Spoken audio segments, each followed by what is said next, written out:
Bismillahirrahmanirrahim. Assalamualaikum warahmatullahi wabarakatuh.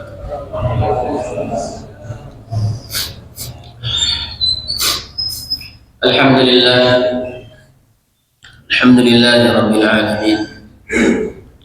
Wa bihi nasta'in ala umuri dunya waddin.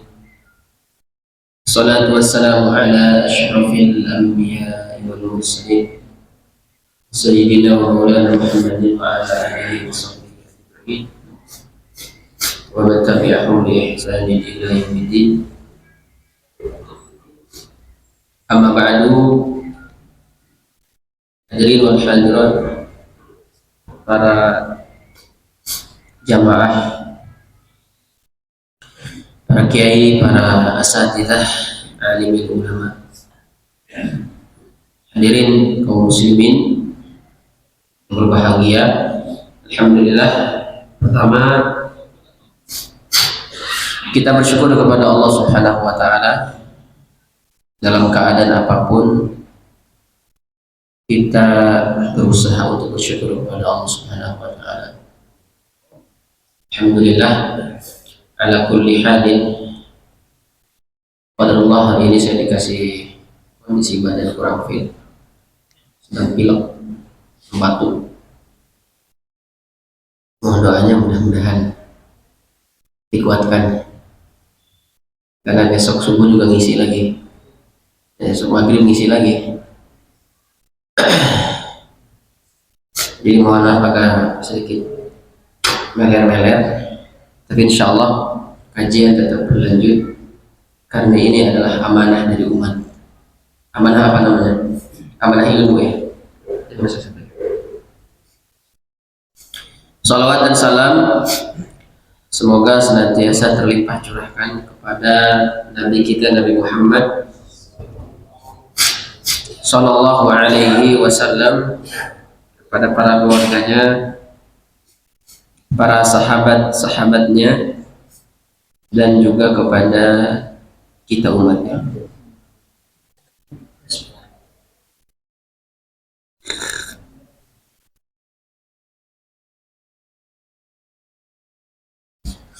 Bapak dan Ibu sekalian, hari ini kita lanjutkan kajian kitab Adabul Mufrad,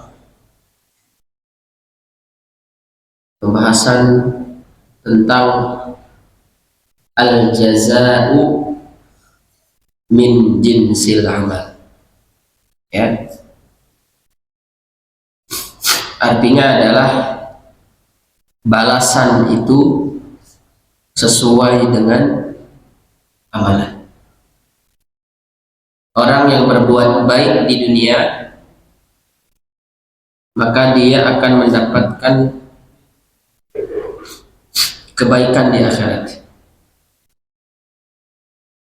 Sedangkan orang yang berbuat jahat, berbuat buruk, berbuat zalim, maka dia akan mendapatkan hal yang setimpal dengan apa yang dia lakukan.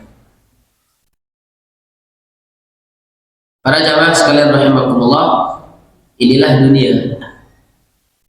Siapa yang berbuat baik, Allah berikan kebaikan di akhirat. Siapa yang berbuat buruk, Allah berikan keburukan di akhirat. Inilah dunia. Ad-dunya darul amal. Dunia itu adalah di mana tempat kita beramal saleh. Wa darul akhirah adalah darul hisab, tempat di mana kita berhisab. Dimintai pertanggungjawaban di hadapan Allah Subhanahu wa taala, tempatnya di akhirat. Bapak dan Ibu sekalian, kendali pun demikian, masih banyak di antara kita yang gundahnya tentang dunia. Gundah dunia, gelisahnya karena dunia. mikirin bisnis, masih ada ya, mikirin besok kita dinner pakai apa, dinner kan malam, pikirannya dunia, ketemu klien, ketemu orang yang sibuk dengan dunia, orang yang gundahnya karena dunia. Disebutkan oleh Nabi SAW dalam hadis riwayat Anas bin Malik, man kanatil akhiratu hammahu, barang siapa yang gundahnya akhirat, gelisah akhirat, sholatnya, ngajinya, bahkan dia kalau misalnya belum sholat duhur hati gelisah ya, belum sholat asar hati gelisah, pokoknya belum sholat timbul kegelisahan, itu adalah gelisah akhirat. Yang gelisahnya, yang gundahnya gundah akhirat. Orang seperti ini kata Nabi, ja'alallahu ghinahu fi qalbihi, Allah akan menjadikan hatinya kaya. Jadi tempat kaya di mana, Pak? Di hati. Maksudnya ghinahu fi qalbihi, hatinya kaya itu adalah hati yang merasa cukup dan puas. Itu maksudnya. Satu, Pak. Jadi kalau gundahnya akhirat, Allah akan menjadikan hatinya kaya, cukup. Yang kedua, wa jama'a lahu syamlahu, Allah akan menjadikan urusannya itu lekat, mudah. Gitu ya. Seluruh urusan yang bersifat dunia menjadi mudah karena dia gundahnya, gelisahnya, yang dipikirkan setiap harinya adalah akhirat. Wabtaghi fima atakallah daral akhirah, carilah oleh kalian kehidupan kebahagiaan akhirat. Jemaah sekalian, kita bayangkan, kita bandingkan, seandainya orang tersebut mendapatkan dunia, yang didapatkan banyak atau tidak? Tidak akan banyak. Seandainya pun dia mendapatkan dunia, maka tidak akan pernah selamanya dia pegang, karena ada saatnya dia akan berpisah dengan dunia. Kalaupun dia dapat, pasti tidak banyak. Dunia itu gitu. Yang ketiga kata Nabi SAW, wa atatun dunia wa hiya raghimah, dan dunia akan mendatanginya dalam keadaan hina. Ini kalau gundahnya gundah. Kalau kita selama ini gundah apa, Pak? Bangun tidur apa yang kita pikirin? Gundah. Gimana? Besok begini, kerjaan ya pasti kerjaan begini, bisnis, itu masih dunia yang dipikirkan. Kita lanjutkan hadisnya. Sebaliknya kata Nabi, wa man kanatid dunya hammahu, barang siapa yang gundahnya akhir dunia, gelisah karena dunia, mikirin dunia terus, ja'alallahu faqrahu baina 'ainaihi, Allah akan menjadikan miskin di depan pelupuk matanya. Jadi pertama, kaya itu di mana tempatnya? Di hati. Miskin di mana tempatnya? Dalam hadis ini tadi apa? Di mata. Kaya tempatnya di hati, miskin tempatnya di mata. Karena kalau kita, mata kita, jamaah sekalian, kalau melihat tetangga kita beli motor, beli mobil, kita lirik sana, pasti ada rasa kita pun ingin membeli seperti mereka. Kalau masih mata seperti itu, gundahnya karena dunia. Gitu ya. Berikutnya, wa farraqa alaihi syamlahu, Allah akan menjadikan urusannya terpecah belah. Perhatikan. Walam ya'tihi minad dunya illa ma qaddara lahu, dan dunia tidak akan mendatanginya sebatas apa yang telah ditakdirkan. Kata Imam Ibnu Qayyim, mengatakan, muhibbud dunya la yanfaqu min salasin. Para pencinta dunia, orang yang hubbud dunia, cinta dengan dunia, tidak akan lepas dari 3 perkara. Berapa?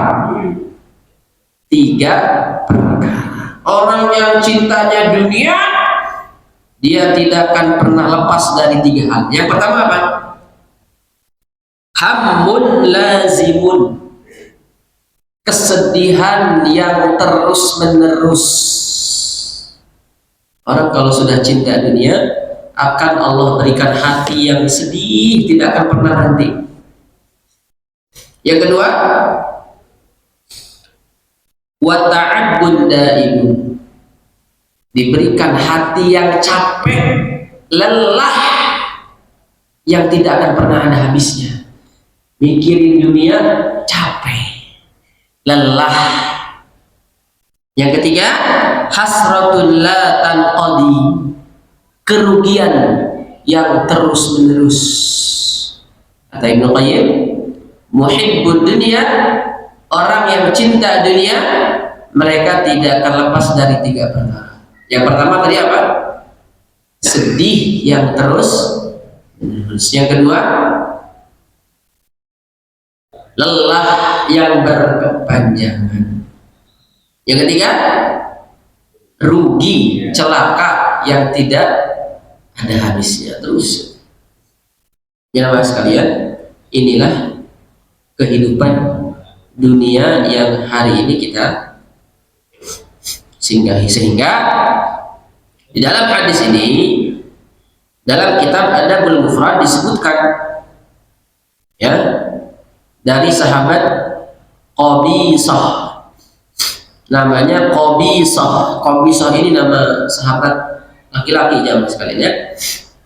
Annahu sami'a Qabisah ibn Burmatal Asadi, dari sahabat Qabisah bin Burmah mengatakan, qala, dia berkata, kuntu indan nabiyyi sallallahu alaihi wasallam fasami'tuhu yaqulu, aku pernah bersama Nabi, Nabi pernah bersabda. Mana sabdanya? Perhatikan, ini kaitan dengan hadis pertama tadi. Ahlul ma'rufi fid dunya, ahlul ma'ruf fid dunya, orang yang berbuat baik di dunia, orang yang beramal soleh di dunia, rajin ibadah, rajin amal soleh, rajin sholat, rajin sedekah, rajin ke majlis tahlil, hum ahlul ma'rufi fil akhirah, mereka adalah orang yang mendapatkan kebaikan di akhirat. Maksud dari mendapatkan kebaikan di akhirat adalah tempat tinggal mereka surga. Bagi siapa tadi, Pak? Ahlul ma'ruf fid dunya, orang yang berbuat baik, orang yang rajin baca Quran, ya. Ramadan, sebentar lagi Ramadan, tingkatkan tilawah Qurannya. Mudah-mudahan Al-Quran menjadi syafaat bagi orang yang rajin membaca. Kalau baca WA, gimana tuh baca WA? Hari ini ada yang baca Quran, jemaah sekalian? Ada, insya Allah, ya. Hari ini ada yang baca WA? Ada kalau WA, ya. Kalau WA semangat.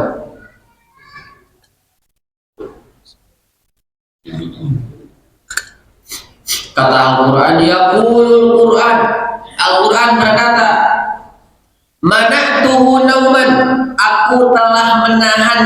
dari malam hari untuk tidak tidur. Setiap malamnya dia membaca Quran. Ya, kata Quran, fasyafi'ni fihi. Izinkan aku memberikan syafaat untuknya. Itu kalau orang yang rajin membaca Al-Quran. Kalau orang yang buka WA terus setiap harinya, ya, nggak ada syafaat, nggak ada dalilnya orang yang membaca HP mendapat syafaat. Gitu ya. Kelak pada hari kiamat Al-Quran akan menjadi syafaat. Iqra'ul Quran, kata Nabi, fa innahu yati yaumal qiyamati syafi'an li ashabi. Bacalah Al-Quran, karena Al-Quran akan menjadi syafaat pada hari kiamat. Al-Quran yang kita baca minimal 1 bulan di Ramadan hatam berapa kali, Pak? 1 kali hatam minimal. Imam Syafi'i 60 kali hatam Ramadan. Kita berapa kali di Ramadan hatam? Sekali juga. Ya, Ramadan adalah syahrul Quran, bulan turunnya Al-Quran. Inna anzalnahu fi lailatul qadar. Sungguhnya kami turunkan Al-Quran pada malam. Apakah Al-Quran 30 juz itu langsung turun di malam qadar? Bagaimana Pak penjelasannya, Pak? Atau bagaimana? Ada lagi yang menyebutkan Quran turun secara berangsur-angsur. Kok kontradiktif? Yang benar yang mana jawabannya? Berangsur-angsur, bertahap-tahap, apa langsung 30 juz di malam Lailatul Qadar?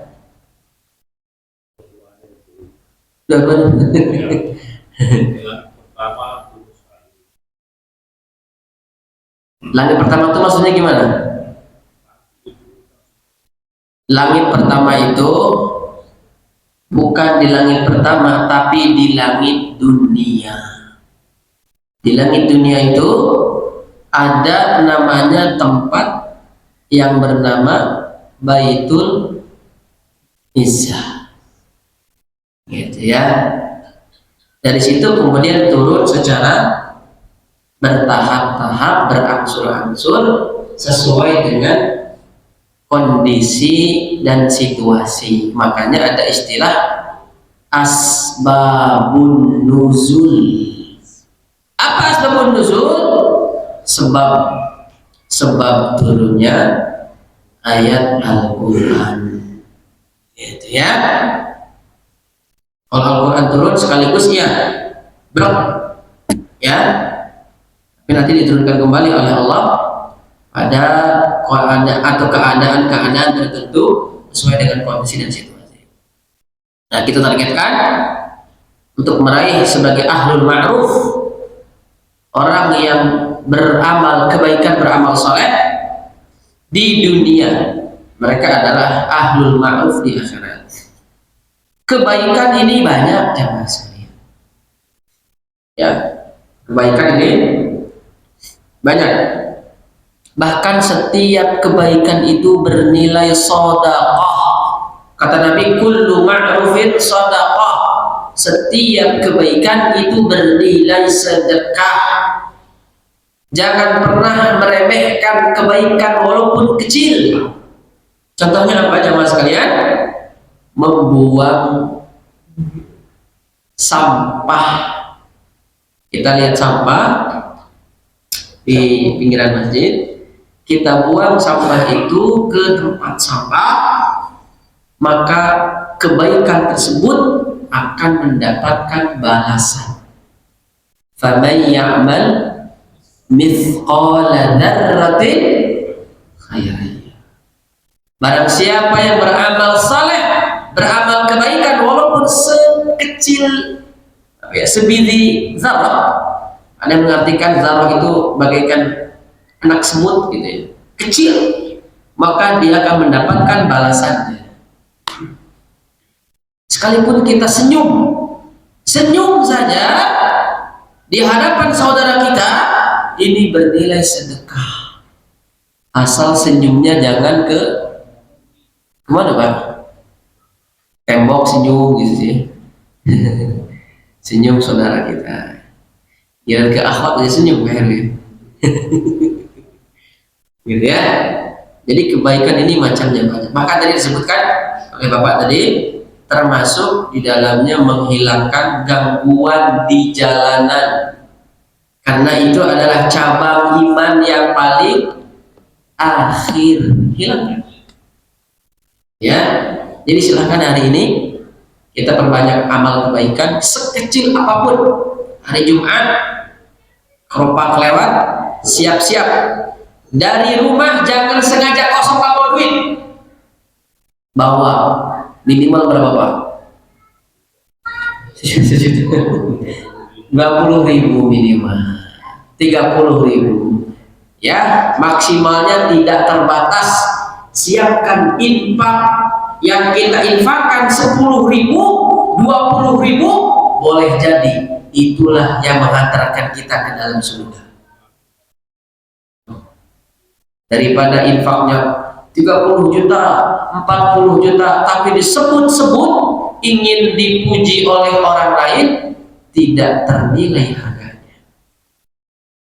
Mana kata para ulama, rubba amalin saghirin tukabbiruhun niyah, berapa banyak amal kecil menjadi besar pahalanya karena niatnya.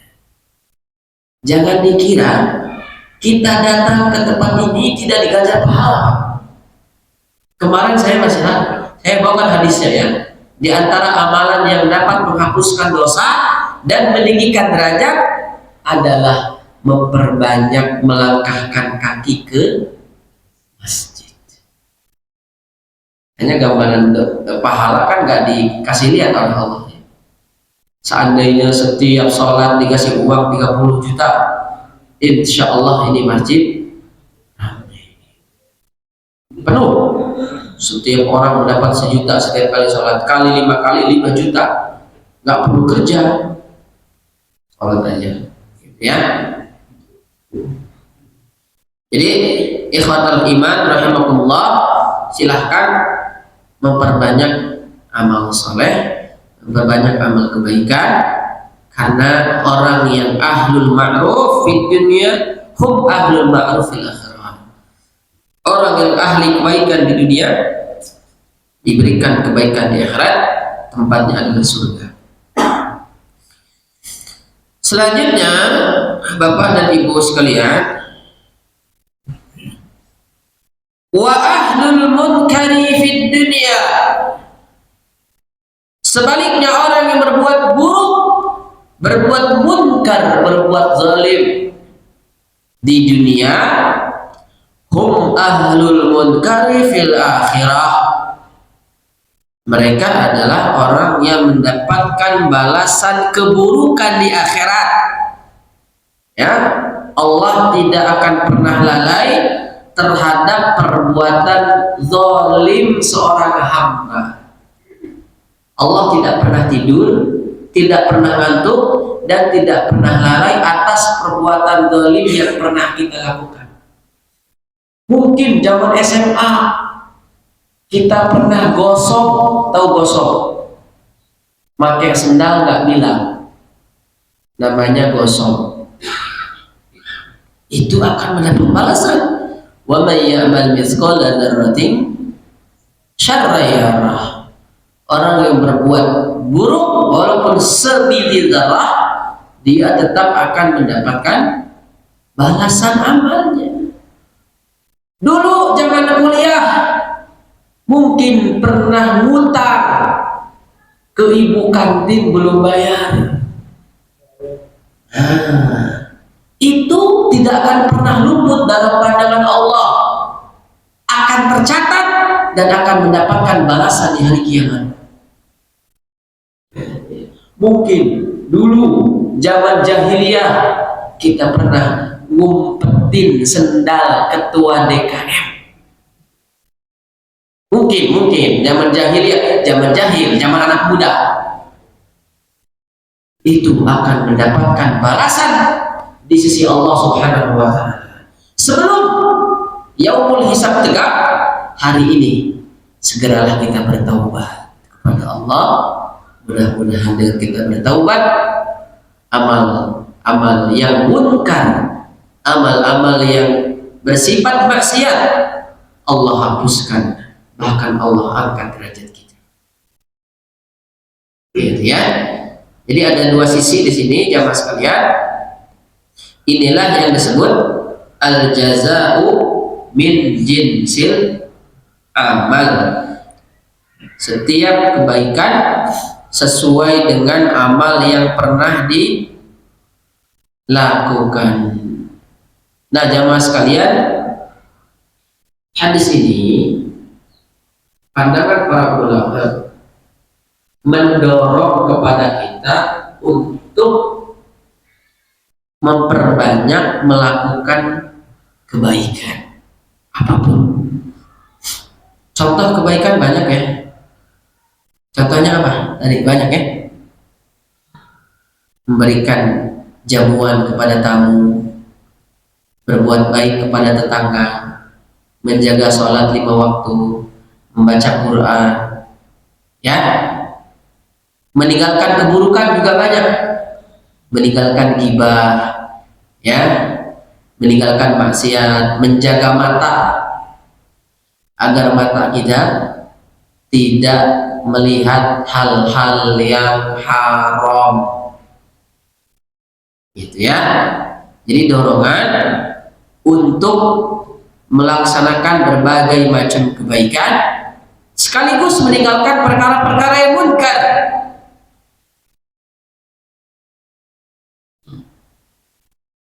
Gitu ya.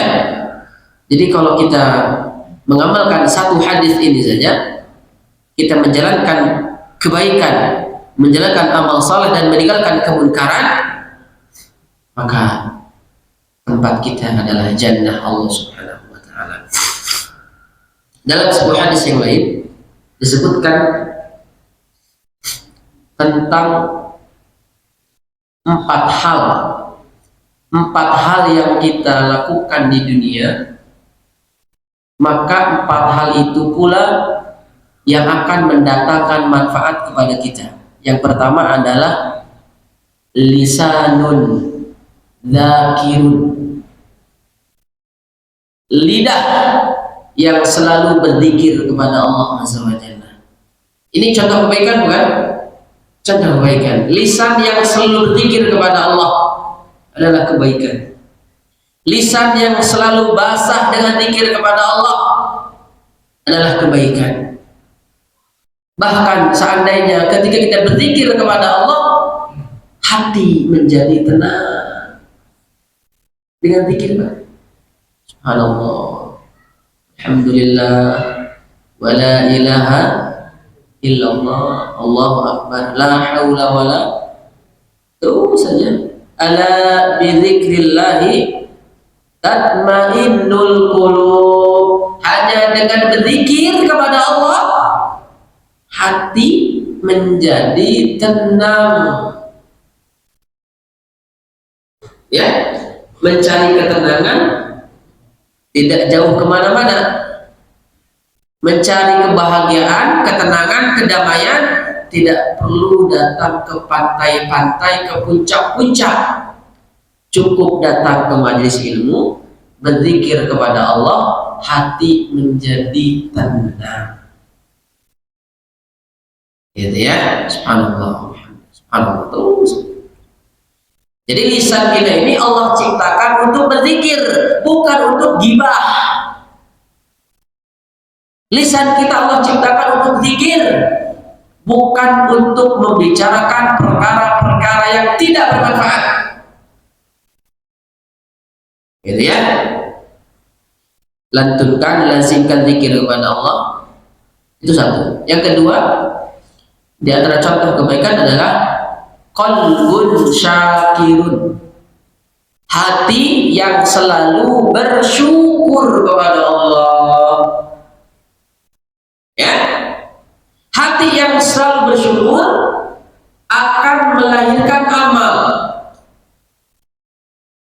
Ketika hati ini bersyukur kepada Allah, maka akan menjadikan langkah kaki kita ke tempat-tempat ibadah.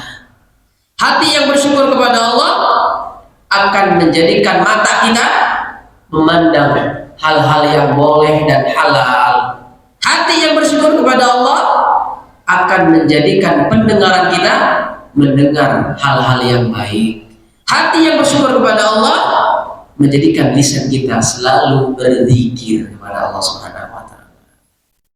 Hati yang bersyukur kepada Allah. Pertanyaannya, apakah hati kita sudah bersyukur atau tidak? Mari kita muhasabah, introspeksi diri, muhasabah. Karena Allah ingatkan, ya ayyuhalladzina amanu taqullaha wa la tanzur nafsun ma qaddamat. Muhasabah. Muhasabah itu artinya melihat, mencari-cari kesalahan diri sendiri. Kalau itu boleh tidak? Boleh. Yang nggak boleh apa? Mencari-cari kesalahan orang lain, itu yang nggak boleh. Gitu. Kalau mencari-cari kesalahan diri, bagus. Makanya kata Nabi, tuba, beruntung liman syaghala aibuhu an uyubin nas. Orang yang sibuk terhadap aib sendiri, lupa terhadap aib orang lain. Sibuk, beruntung. Sehingga tidak ada istilah gajah di pelupuk mata tidak terlihat, semut di seberang sungai jelas kelihatan. Artinya kesalahan orang diingat-ingat terus, kesalahan kita dilupakan. Itulah efek kalau hati tidak bersyukur. Gampang untuk mencari kesalahan. Ya, yang ketiga adalah jasadun sabirun, tubuh yang bersabar. Tubuh dan jasad kita atau badan kita ini harus bersabar. Termasuk sabar di dalamnya adalah saat kita thalabul ilmi, harus sabar. Gitu ya. Penyakit-penyakit saat kita belajar agama, duduk di majelis ilmu, diantaranya adalah rasa malas. Yang kedua, suntuk, jenuh. Yang ketiga, ini yang paling sering nih, ngantuk. Padahal masih kenapa Pak? Kok timbul ngantuk? Kalau lagi belajar agama, lagi ngasih pengajian, belajar pengajian, karena setan bermain di situ. Setan menggelayuti pelupuk mata kita supaya tidur. Tapi beres pengajian, subhanakallah wa bihamdika, sehat deh Pak. Setannya sudah pergi. Sama seperti kita pas sholat taraweh. Sholat taraweh bacanya panjang, dikomplain imamnya, kepanjangan nih, ya, sampai taraweh cukup, ngantuk. Setan bermain di situ. Ini penyakit saat kita belajar agama memang. Tapi seandainya kita main HP, buka HP, insya Allah 4-5 jam juga kuat mata. Nggak tidur. Sepanjang malam main HP, insya Allah nggak akan ngantuk gitu. Justru setan mendorong, ayo terus. Jangan sholat malam, subuh lewatin aja terus. Jadi nggak sabar kita dalam belajar, gitu ya. Harus dilawan. Ijhad, kata orang Arab itu, ijhad wala taksa. Sungguh-sungguhlah, jangan malas. Kalau bisa memang setiap pengajian membawa alat tulis. Sungguh-sungguh, jangan malas, wala takun gofilan. Jangan menjadi orang yang lalai. Malas dan lalai penyakit para thalabul ilmi. Bagaimana caranya? Dilawan. Ngantuk, langsung ambil air, wudhu. Kalau nggak mempan, langsung diruqyah aja. Diruqyah matanya maksudnya. Auzubillahi minasyaitonirrajim. Ukhruj ya Allah. Gitu ya. Pasti setan bermain.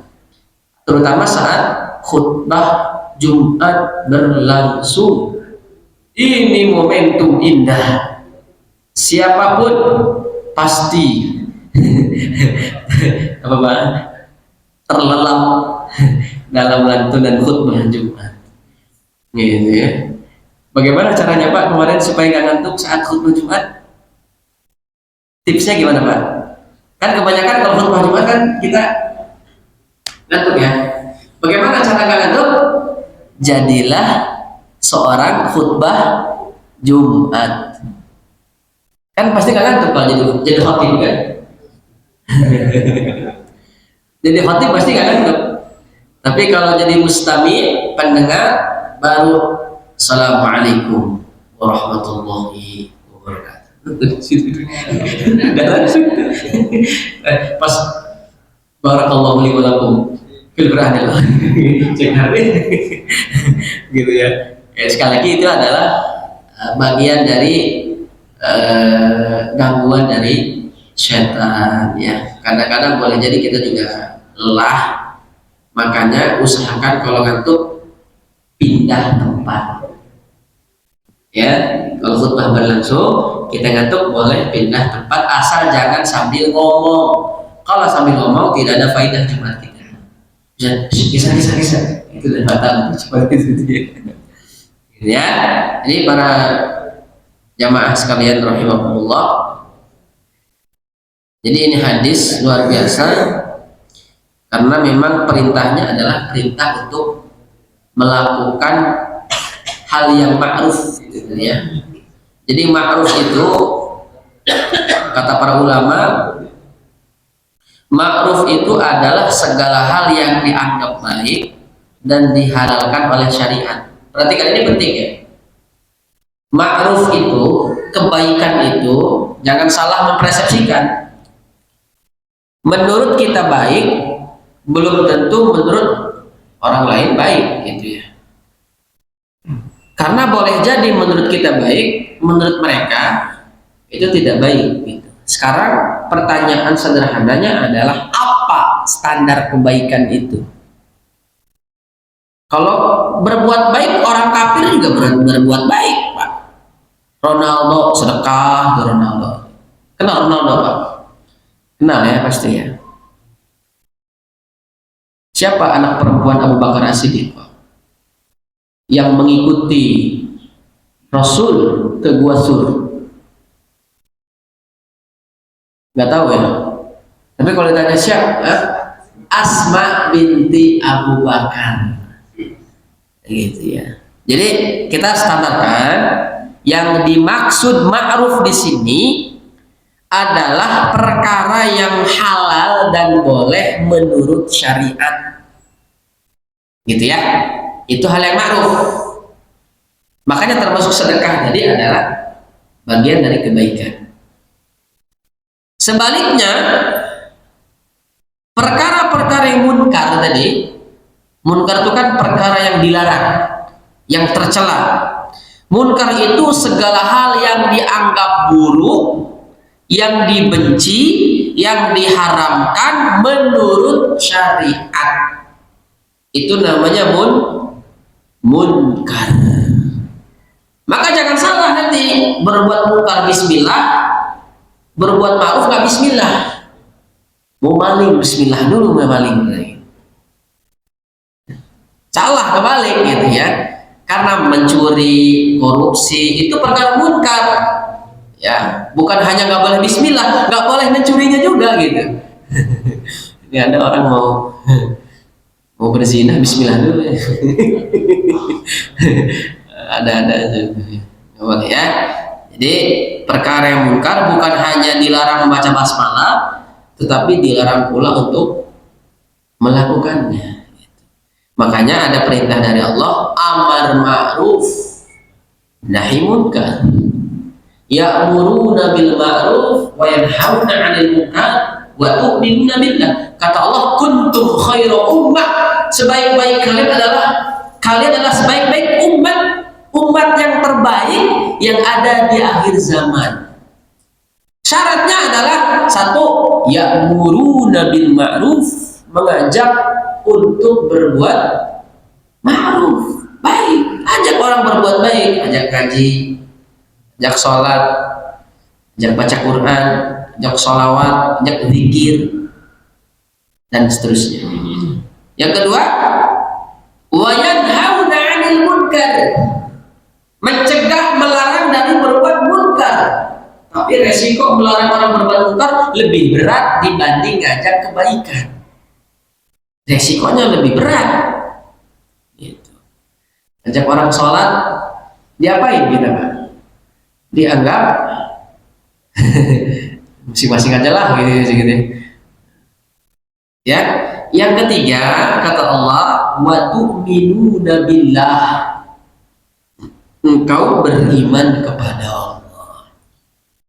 Agar kita menjadi umat yang terbaik sesuai dengan hadis ini, pertama, berusaha mengajak amar ma'ruf, minimal di dalam lingkup keluarga. Sebagai kepala rumah tangga punya kewajiban, ya ayyuhalladzina amanu qu anfusakum wa ahlikum nar. Hei orang beriman, jagalah dirimu dan keluargamu dari api neraka. Ajak. Makanya Nabi SAW ketika mendapati 10 terakhir Ramadan, Nabi itu membangunkan keluarganya. Pertama, mengencangkan sarung, syadda mizar. Yang kedua, membangunkan keluarganya, nanti anak istri dibangunkan, ya. Yang ketiga, menghidupkan seluruh malam. Nabi itu kalau mendapati 10 terakhir Ramadan tidak tidur sampai pagi, sampai subuh. Beda dengan kita. Iktikaf dari rumah itu bawa bantal, bawa selimut, bawa kasur, datang ke sini, di sini ngorok, di sini ngorok, di sini. Jadinya nggak tenang, Pak. Di sini mah nggak ada, di sini mah. Insya Allah nggak ada di sini, Pak, ya. Nggak ada satu, ya. Di tempat lain lah ada, ya. Jadi membangunkan keluarganya, karena kenapa? Tugas seorang suami mengajak keluarganya berbuat baik. Muru auladakum bis-shalah, perintahkan anak-anakmu untuk sholat, ya. Itu 3 hal agar kita menjadi umat yang terbaik. Jamaah sekalian rahimakumullah, 1 hadis cukup yang kita bacakan pada malam hari ini tentang al-jaza'u min jinsil amal. Balasan itu sesuai dengan amal perbuatan yang kita lakukan. Berbuat baik di dunia, Allah balas surga. Berbuat buruk di dunia, Allah balas dengan neraka.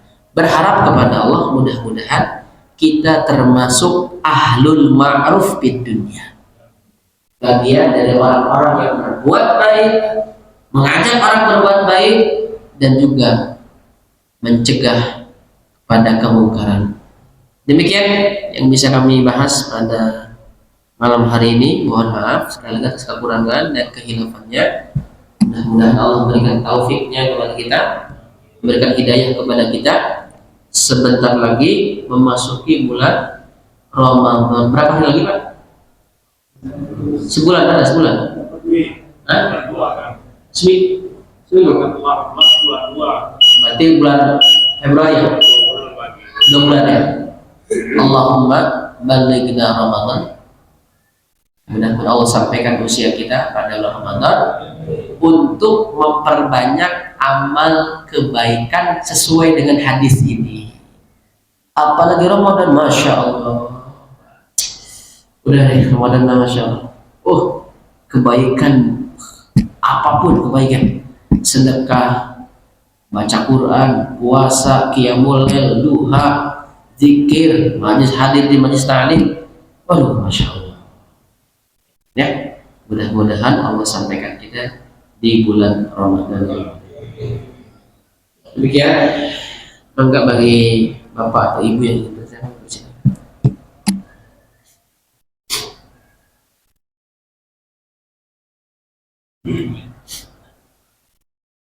Ada cukup? Cukup ya? Baik, kalau cukup kita tutup dengan doa kafaratul majlis. Subhanakallahumma wa bihamdika asyhadu an la ilaha illa anta astaghfiruka wa atubu ilaik. Assalamualaikum warahmatullahi wabarakatuh.